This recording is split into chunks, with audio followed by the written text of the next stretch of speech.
It was strange how a place built on comfort could taste of danger. Rain hammered the street as Jackson slipped inside the Millbrook branch.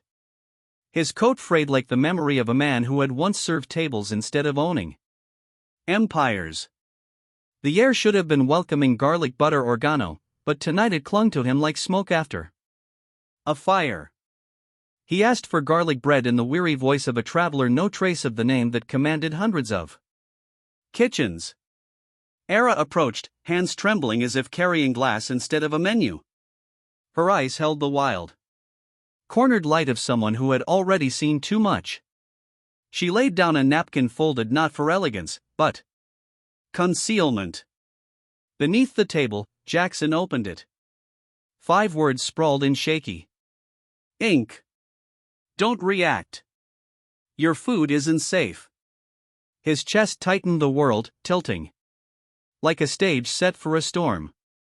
He had once stood where the busboy now shuffled, apron damp with steam and spilled sauce. 20 years old and nameless in the roar of a kitchen. His arms had ached from carrying trays heavier than his frame could bear. Customers barked, managers cursed, and he swallowed every insult like cold water never answering back. His palms had grown thick with calluses, each scar a quiet oath that one day work would mean dignity instead of humiliation. Those hands now carried a fortune, though their grip on memory had never loosened. Jackson Marlowe, the name whispered in corporate wardrobes, had been carved from nights of washing dishes until dawn, and mornings of mopping floors no one noticed. Success had not erased the boy bent over boiling pots. It had only dressed him in suits he seldom cared to wear. And yet here he was, returning in silence, cap pulled low, the mask of a traveler hiding the face of an empire. He told no one of his plan, not even his closest advisors. The Millbrook branch had bled profits for months. Reports blurred with excuses and half-truths. Numbers on paper could lie. The truth lived in grease stains in service that faltered in fear behind a waitress's eyes. He sat quietly, every breath steady, every glance cataloging details.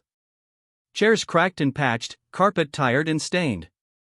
The scent of oregano that had once carried triumph now carried shame. I once belonged to this world, he thought, eyes narrowing beneath the shadow of his cap.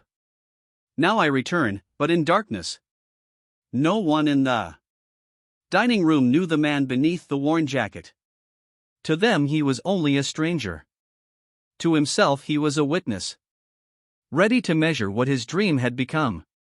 She moved between tables with the precision of someone who had repeated the same motions so long they had become a second language.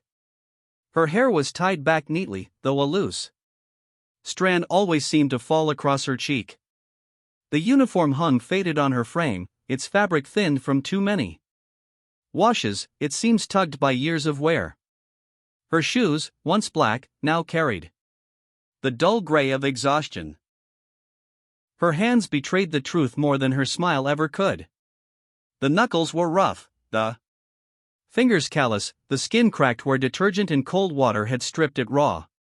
When she held her notepad, the tips of her fingers quivered just enough to betray nerves she tried to smother. Yet when she looked at a guest, she forced a small curve of her lips, a smile that lived on the surface, but never reached the eyes. Those eyes, warm brown, open, still held something no smile could disguise. A secret flickered there, not of guilt, but of fear and defiance, layered together. She bowed politely when addressed, her posture respectfully, but when someone spoke harshly or unfairly, her back remained straight. She bent her head, but not her spirit. That distinction drew Jackson's attention more than anything else, a quiet strength wrapped in weary flesh.